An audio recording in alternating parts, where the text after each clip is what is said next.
कृष्णा राधे राधे। तो फ्रेंड्स, आज की इस वीडियो में हम आपके साथ शेयर कर रहे हैं कि देवउठनी एकादशी के दिन देव हमें किस तरीके से उठाने चाहिए और 2025 में देव हमें कब उठाने हैं, 1 नवंबर को या 2 नवंबर को। पूजा का शुभ मुहूर्त क्या रहेगा और देव हमें किस दिशा में बनाने हैं और पूजा में किस सामग्री को रखना है, हम क्या विधि होती है, संपूर्ण जानकारी मिलेगी। तो प्लीज़ वीडियो को पूरा देख लीजिएगा। तो सबसे पहले तो जहाँ पर आपको देव बनाने हैं वहाँ पर अच्छे से साफ सफाई कर लीजिए। बनाने के लिए हमें गेरू मिट्टी चाहिए होगा, जो कि लाल मिट्टी होती है और ये आराम से किसी भी पंसारी की दुकान पे मार्केट में आपको मिल जाएगी। तो इस तरीके से थोड़ी देर पहले भिगो देंगे और पानी में इस तरीके से ये घोल जैसे बना है, बहुत जल्दी ये मिट्टी मेल्ट हो जाती है। और आप तो देखिए मार्केट में पाउडर भी आने लगा है गेरू मिट्टी का। लेकिन देखिए, अगर आप किसी भी ऐसी जगह पर रहते हैं जहां देश विदेश में जहां आपकी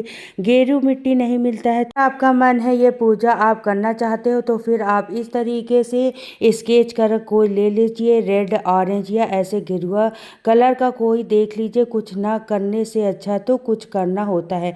तो देखिए, देव आप अपने दीवार पर भी बना सकते हैं, कोई टाइल्स लगा है उस पर आप बना सकते हैं। इसे दीवार खराब ना हो तो मैं फर्श पर बना रही हूँ। तो आपको सबसे पहले एक बॉक्स जैसा बना लेना है, जो कि देव का घर कहा जाता है। तो देखिए, देव आपको इस तरीके से बनाना है कि पूजा करते समय आपका मुख या पूर्व दिशा की तरफ हो या फिर उत्तर दिशा की तरफ हो। ठीक है, इस बात का आपको ध्यान रखिएगा। तो फ्रेंड्स, पूरे 4 महीने से भगवान विष्णु जी योग निद्रा से सोए हुए थे, अब उन्हें जगाने का समय आ गया है। देवउठनी एकादशी के दिन प्रभु को जगाया जाता है और इसे ही देवउठानी एकादशी कहते हैं। और आज के दिन के सारे शुभ मंगल कार्य शुरू हो जाते हैं। और आज एकादशी के दिन अभिजीत मुहूर्त होता है। कहने का मतलब है, जो भी शादी विवाह में जैसे हम मुहूर्त देखते हैं ना कि शुभ मुहूर्त कब है, उस मुहूर्त में हमें विवाह करेंगे। लेकिन अगर आज की तिथि ऐसी होती है कि बिना कोई मुहूर्त देखे किसी का भी शादी कराया जा सकता है, जिसके लिए बस सबसे पहले हमें देव उठाने होते हैं, तुलसी शालिग्राम जी का विवाह कराना होता है और उसके बाद आप घर के कार्य शुरू कर सकते हैं। तो यहाँ पर देखिए, मैंने जिग-जैग वाला यह पैटर्न मैंने बना दिया है। और फिर यह पूजा हम बचपन से ही देखते आ रहे हैं। बिल्कुल इसी तरीके से हमारे घर में देव उठाए जाते हैं। तो देखिए, देव और देवी दोनों बनाए जाते हैं, लेकिन कहीं कहीं पर सिर्फ देव बनाए जाते हैं। ठीक है, तो आप देख लीजिएगा आपके घर का जो भी नियम हो, और बहुत सरल होता है इन्हें बनाना। तो देखिए, घर के कुल बीचों बीच में देव हमने बना दिया है और आप देवी भी बना सकते हैं साथ में। और इसके बाद देखिए, जो भी शुभ चिन्ह है, जैसे कि सबसे पहले आता है स्वस्तिक, वो हमने बना दिया है। वैकुंठ जाने के लिए सीढ़ी आपको जरूर से बनानी है। घर में सभी की उन्नति तरक्की होती है और कहते हैं कि देह त्यागने पर ये वैकुंठ की सीढ़ी सीधे हमें श्री हरि के धाम पहुंचाती है। इसके बाद देखिए, क्योंकि आज के दिन तुलसी विवाह होता है, श्री हरि को तुलसी बेहद प्रिय है, तो तुलसी जी का गमला हम इसमें ज़रूर से बनाएंगे। और जब श्री हरि जागते हैं तो सबसे पहले तुलसी महारानी के ही दर्शन करते हैं। तो यहाँ पर देखिए, तुलसी जी हमने बना दिया है और इसके साथ ही हम यहाँ पर बनाएंगे यहाँ पर केले का पेड़। तो आप केले का, आंवले का, मतलब जो भी लक्ष्मी का रस से जुड़ी चीज़ें हैं वो आप बना सकते हैं। तो यहाँ पर हम केले का पेड़, आप केला या आंवला, मतलब जो भी लक्ष्मी का रस से जुड़ी चीज़ें हैं वो आप बना सकते हैं। तो यहाँ पर हम केले का पौधा बना रहे हैं। इसके अलावा आप यहाँ पर सुदर्शन चक्र बना सकते हैं, आप शंख बना सकते हैं, आप कलश बना सकते हैं। आप जैसे कलश की स्थापना करते हैं ना हम शादी विवाह में, बिल्कुल उस तरीके से। तो जैसे देखिए, केले की चौड़ी चौड़ी पत्तियां होती है ना, बिल्कुल वैसे हम बना रहे हैं, मोटी मोटी पत्ती। और देखिए, ऐसा नहीं है कि हमें डिजाइन नहीं आती है तो हम ये पूजा नहीं करेंगे, नहीं, बिल्कुल आप करेंगे। आप देखिए, भाव हमारे अच्छे होने चाहिए, हम समझ में आना चाहिए कि हमें क्या चीज़ बनाई है। ठीक है, बाकी देखिए, डिज़ाइन हर किसी की अच्छी नहीं होती है। कोई अच्छा चीज़ें बना लेता है तो कोई कम से कम अच्छा बनाता है। ठीक है, इसके इसके बाद हम घर के दोनों साइड में हमें हाथ बना देने हैं। अब देखिए जैसे मान लीजिए हम लोग के यहाँ पर देव न शाम के समय बनाए जाते हैं, मतलब 3-4 बजे तक बना दिए जाते हैं और तुलसी बेला में इनका पूजन होता है। लेकिन मान लीजिए अगर आपके घर में कोई शादी विवाह है, आपको वहाँ जाना है, तो आप इन दिन में भी ये पूजा कर सकते हैं, इसमें कोई दिक्कत नहीं है। तो अब सबसे पहले आप नोट कर लीजिए पूजा का शुभ मुहूर्त। तो देखिए 2025 में 2 एकादशी पड़ रही है, 1 तारीख की भी है और 2 तारीख की भी है। लेकिन एक की जो एकादशी है वो मान्य नहीं होगी, क्योंकि वो उदय तिथि के साथ एकादशी हमें प्राप्त नहीं हो रही है, ठीक है। लेकिन जो 2 तारीख की एकादशी है वो सूर्य उदय के साथ हमें मिल रही है, पूरे व्याप्त रहेगी। और त्रयोदशी एकादशी यानी कि हम यह द्वादशी युक्त एकादशी मिल रही है और इस एकादशी में त्रयोदशी का भी स्पष्ट हो रहा है, ठीक है। तो ये एकादशी बहुत ही खास है और इस दिन हमें देव उठाए जाते हैं। तो संध्या के समय हमें पूजन करनी है। पूजन का समय शुभ मुहूर्त है 2 तारीख को शाम को 6:05 से लेकर 7:25 तक, ठीक है। तो आप यहाँ मान लीजिए कि 6 बजे तक आपको 7:30 बजे तक के बीच में आपको ये पूजन कर लेना है। तो इसके बाद देखिए हमने पूरे घर को अच्छे से सजा लिया है और बीच में हमने लक्ष्मी जी के आसन यानी कि कमल का फूल, जो कि उन्हें बेहद प्रिय है, वो बना लिया है। और देखिए जितने आपके घर में सदस्य हैं, मतलब जो जेंट्स लोग हैं, जो लड़के हैं, उन्हें आप चरण जरूर बनाएं। और ऊपर की तरफ हम बना रहे हैं सूरज और चांद, ठीक है। तो ये ज़रूर होता है, हमें बनाना चाहिए। तो देखिए कमल का फूल हमने बना लिया है, उसके बराबर में हमने चरण बना लिए हैं और बाद में एक चरण एक्स्ट्रा ज़रूर बनाइएगा, मैं भूल गई हूँ। और मेरा भी डिज़ाइन, मतलब मुझे ड्राइंग इतनी नहीं आती है अच्छी, लेकिन जैसी भी आती है तो मैं आप लोगों के लिए बता रही हूँ। तो वो अपनी आने वाली पीढ़ियों के लिए बनाए जाते हैं। तो देखिए हम चाहे कितना भी मॉडर्न क्यों ना हो जाए, जब हमारा संसार बढ़ता है, आने वाली पीढ़ियों की हर किसी को खुशी होती है। तो इसके बाद देखिए हमने यहाँ पर नीचे की तरफ ना कामधेनु गाय के खुर बनाए हैं, बछड़े के खुर बनाए हैं। इसके बाद शुभ और लाभ हमने लिख दिया है, श्रीम लिख दिया है। तो आप जितने बड़ा बॉक्स है, जितना बड़ा आप घर बनाएंगे, उतनी सारी चीज़ें आप इसमें, ठीक है। तो जो बहुत ज़्यादा ज़रूरी चीज़ थी वह मैंने आपको बनाकर दिखा दिया है। यह चीज़ें आपको ज़रूर से बनानी, और जो चीज़ें की तरफ जो पैर बने हुए हैं यहाँ पर आपको बंद नहीं करना है घर की, ठीक है, खुला रहने दीजिएगा। और अब हम यहाँ पर बना रहे हैं योग माया।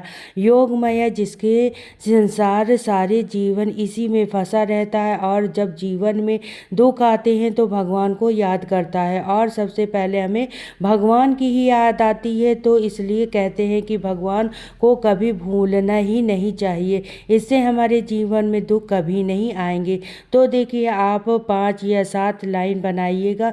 तो यहाँ पर मैंने 6 लाइन बनाई थी, तो 1 लाइन मैं और इसमें बढ़ा दूंगी। इनके ही बनाए जाते हैं, ठीक है। तो ये जीवन चक्र बनेंगे तैयार हो गया है, और इसे लाइन को ना हमें यहाँ पर जोड़ देना है।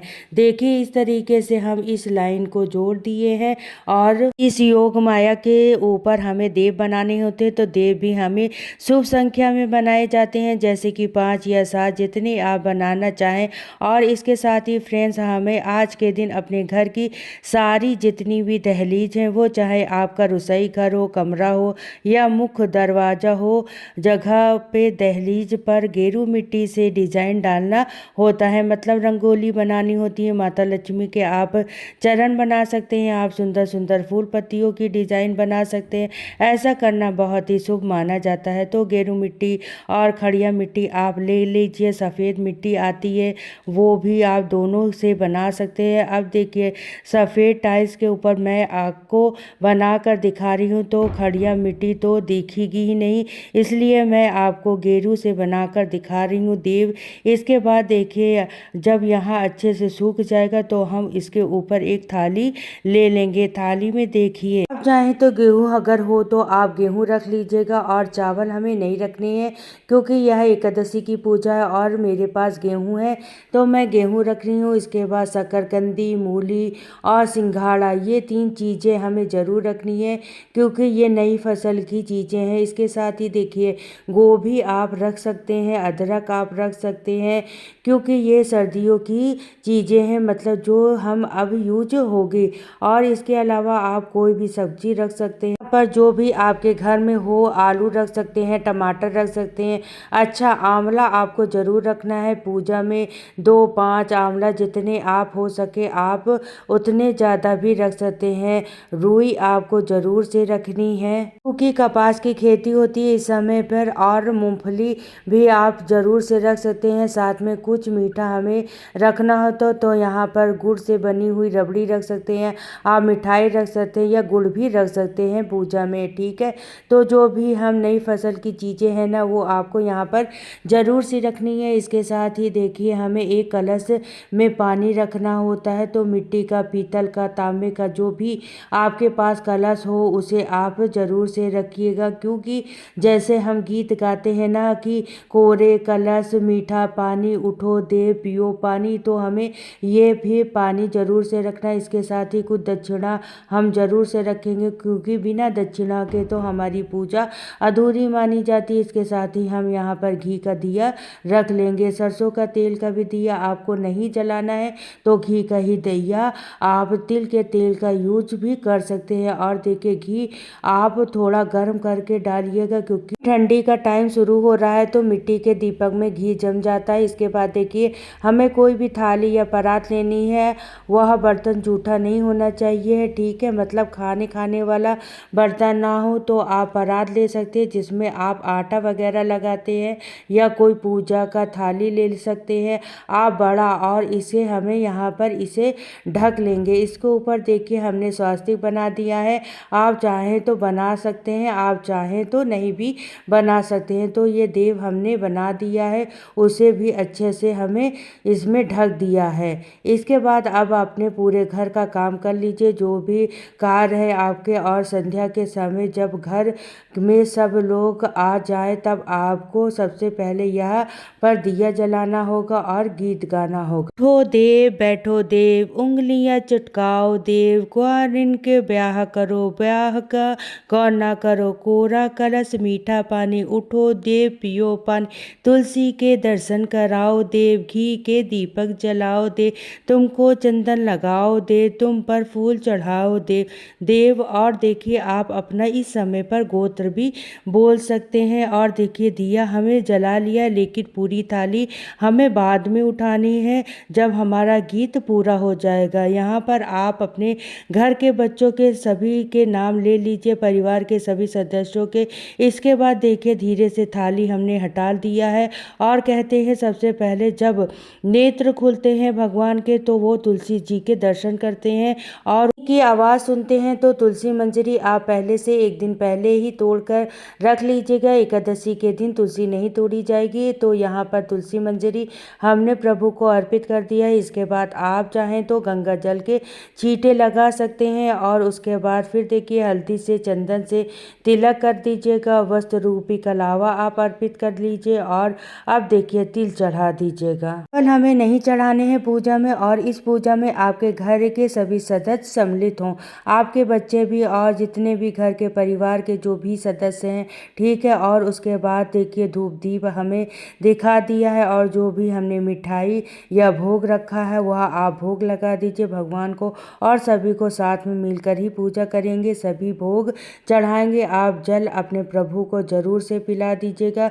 इसके बाद परिक्रमा की जाती है, तो कम से कम 7 परिक्रमा परिवार के साथ सदस्यों मिलकर जरूर से करिए, और घंटी बजाइए, शंख बजाइए, भजन गाइए, नृत्य करिए। इस तरीके से देव उठनी उठाए जाते हैं, ठीक है। उसके बाद पीले रंग के अगर फूल हो तो आप फूल चढ़ा दें, और दिए में ना तो थोड़ा सा तिल और से जरूर से डाल दीजिए, जिससे कि तिल चटकते हैं उतने ही हमारे घर से रोग दोष का नाश होता है। इसके बाद भगवान की प्रेम पूर्वक हम आरती करेंगे, पूजा में रही कमियों के लिए क्षमा याचना कर लेंगे। इसके बाद से हमारी पूजा कंप्लीट हो जाएगी। और देखिए पूजा में ना गन्ना रखना बहुत ज़रूरी होता है, लेकिन हम हमारे पास नहीं था तो मैंने नहीं रखा है। इसमें भी कमी हो जाए, कुछ भूल जाए तो भगवान उस गलती को, भूल चूक को माफ़ करते हैं। भगवान सभी की माफ़ी देते हैं। और इसके बाद जो भी भोग प्रसाद है आप चढ़ाकर वो सभी सदस्यों को बांट दीजिएगा। और देखिए कुछ सब्जी या अनाज का दान हमें ज़रूर से निकालना होता है, जो कि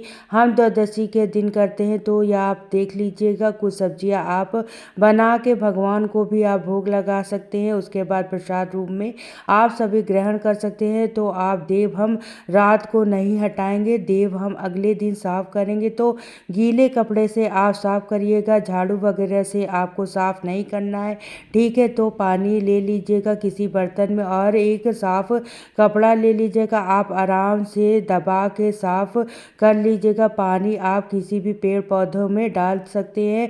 तो आई हो वीडियो में जो भी जानकारी हमने दी है आपको पसंद आई होगी। वीडियो अच्छा लगा तो लाइक शेयर कमेंट जरूर करना। चैनल पर पहली बार आए होंगे तो सब्सक्राइब कर लीजिएगा। फिर मिलती हूँ नेक्स्ट वीडियो में। तो सभी को राधे राधे, जय श्री कृष्णा। मेरी वीडियो देखने के लिए आप सभी का बहुत बहुत धन्यवाद।